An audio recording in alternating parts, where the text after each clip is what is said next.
Fala pessoal, continuando aqui a utilização da apostila dos professores Veiga, Zanetti e Fagion, vou falar para vocês sobre os métodos de medição angular, tá?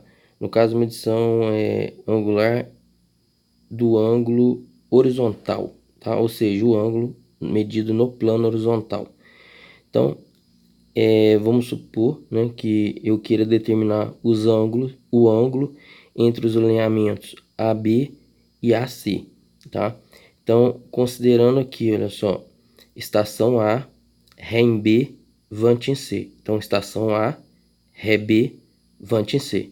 Então, eu teria o ângulo horizontal, o que? Horário.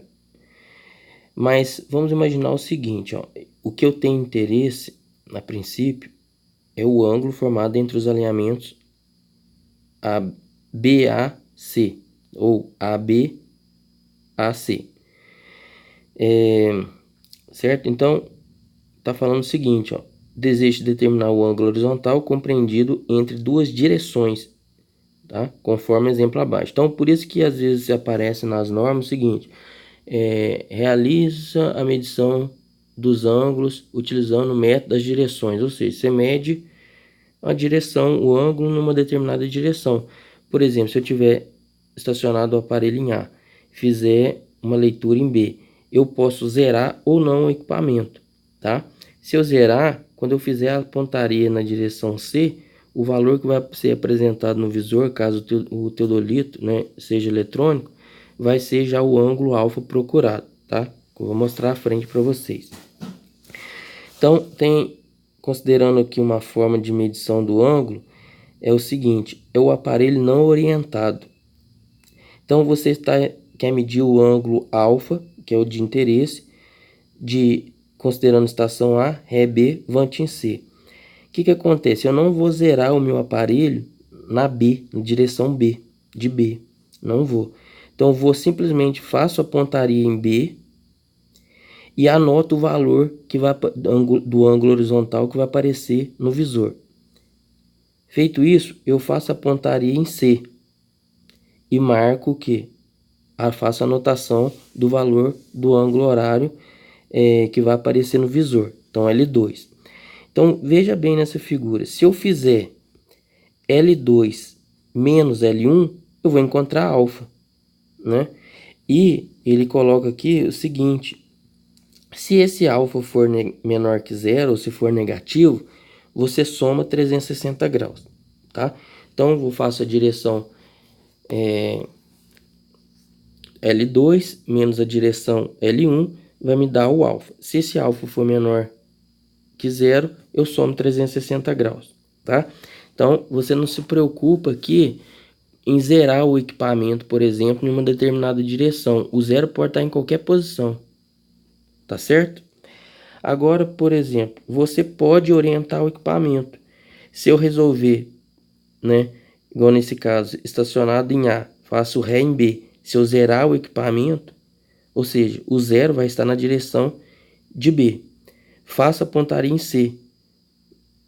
O valor que vai ser apresentado no visor vai ser o ângulo alfa. Se eu fizesse, por exemplo, leitura da direção C menos a leitura da direção B, dá o alfa, porque a leitura na direção B é zero. Agora, olha só, se o aparelho estiver orientado em relação ao norte verdadeiro ou geográfico, as leituras L1 e L2 passam a ser azimutes verdadeiros de A para B e de A para C, né? Então, repare o seguinte, se o meu equipamento estiver orientado para a direção do norte verdadeiro ou geográfico, os ângulos horizontais horários serão chamados de ângulos azimutais, né? Como a orientação, a direção é do norte verdadeiro, azimute verdadeiro. Se a orientação for norte magnético, azimute magnético. Se a orientação for norte da quadrícula, será azimute da quadrícula, certo?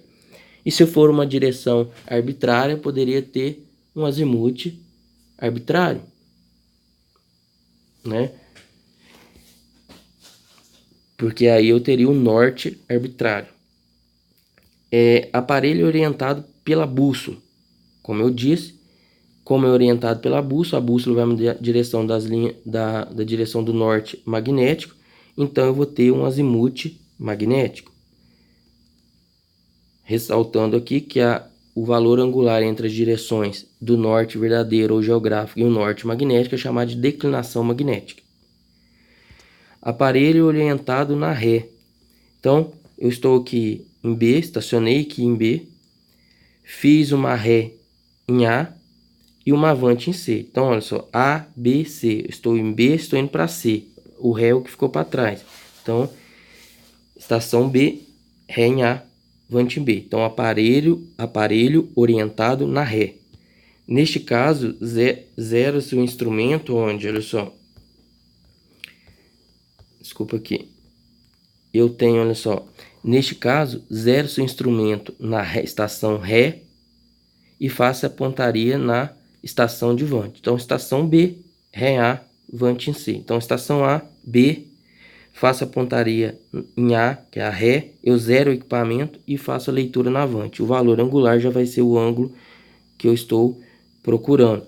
E aqui ele ressalta que este ângulo é externo.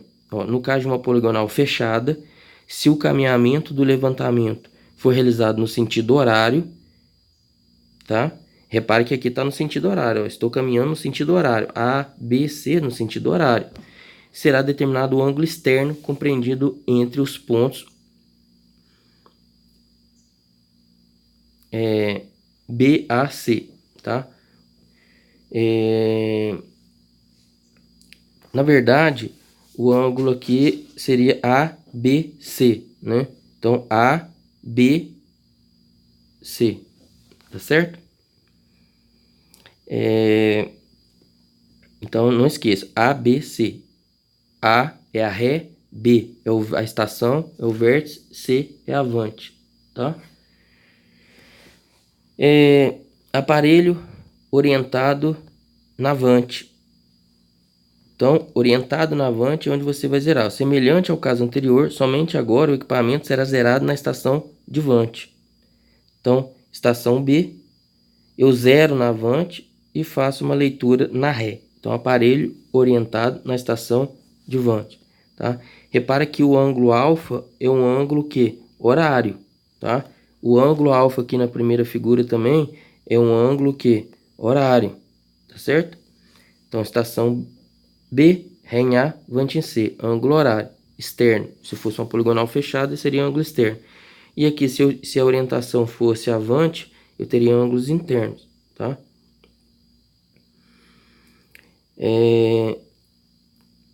Deflexão. Aqui, antes de entrar em deflexão, eu poderia ter que, então, seria o seguinte, ó, C, B, A.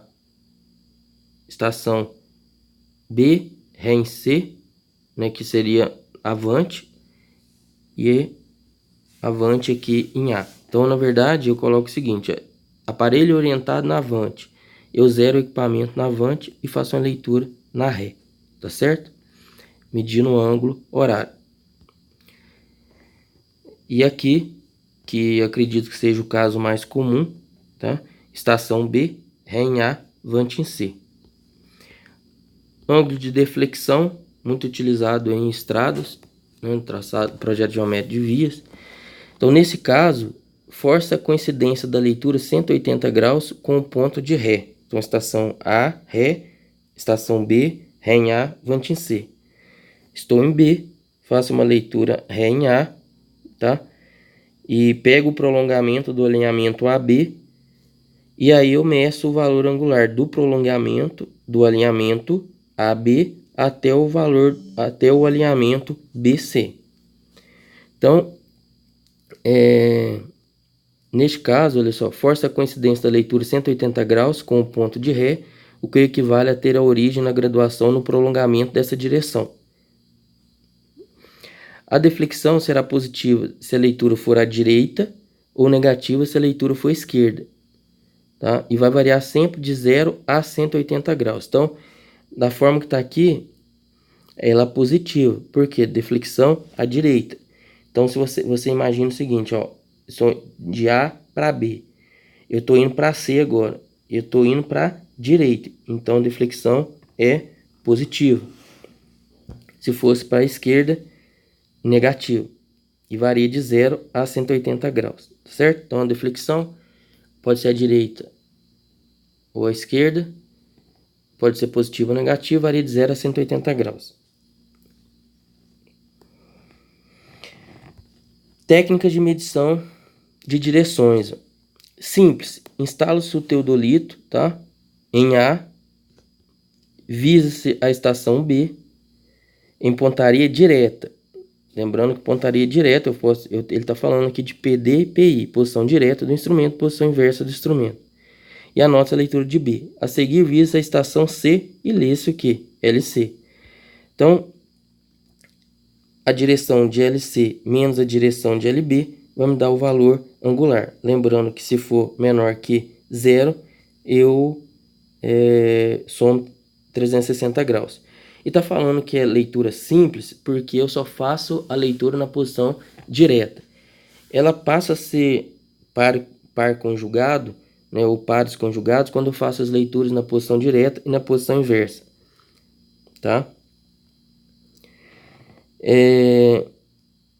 E é bom, antes de entrar aqui em pares conjugados, está falando o seguinte, ó, em qualquer medida de ângulo horizontal, é fundamental que os retículos verticais estejam perfeitamente sobre o alvo, tá? Por quê? Porque você vai medir ângulo horizontal, tá? É a referência para poder medir o ângulo horizontal.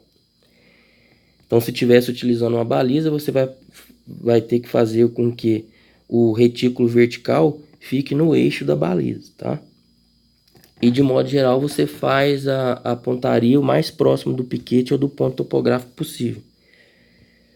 Então, as leituras eu faço par conjugado, leitura na posição direta.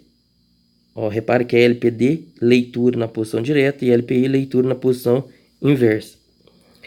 Então, olha só, o ângulo que eu estou procurando vai ser leitura na posição direta, mais leitura na posição inversa, menos 180 graus dividido por 2. Simplificando, dá o quê? Leitura na posição direta mais leitura na posição inversa dividido por 2 menos 90 graus, tá? Isso se a leitura na posição direta for menor que a leitura na posição inversa.